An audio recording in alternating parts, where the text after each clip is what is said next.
السلام علیکم دوستو، میرا نام ہے محمد افضل قاسی اور آپ دیکھ رہے ہیں اسلام اینڈ مینٹور چینل۔ ناظرین، آج ہم بات کریں گے کہ مختصر استخارے کی کیا دعا ہے۔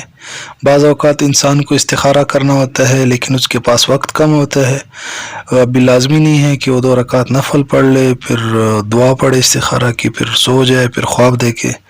تو مختصر دعا ہے استخارے کی، وہ اگر انسان پڑھ لے، اس کے بعد کوئی بھی فیصلہ کر لے تو انشاءاللہ اس فیصلے میں خیر ہوگی۔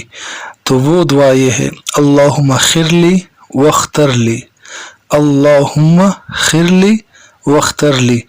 یہ کوئی اچانک کوئی فیصلہ کرنا پڑ جاتا ہے انسان کو، تو اس کو چاہیے کہ یہ دعا یاد کر لے، اور ہر وقت جب بھی کوئی فیصلہ کرنا ہو تو اس فیصلہ کرنے سے پہلے یہ دعا 1 مرتبہ پڑھ لے، اور پھر آنکھیں بند کر کے ایک فیصلہ کر لے تو انشاءاللہ اس فیصلے میں خیر ہوگی۔ جزاکم اللہ خیرہ۔ ویڈیو پسند آئی تو آگے شیئر کریں، اور چینل سبسکرائب نہیں کیے تو سبسکرائب کر لیں۔ السلام علیکم۔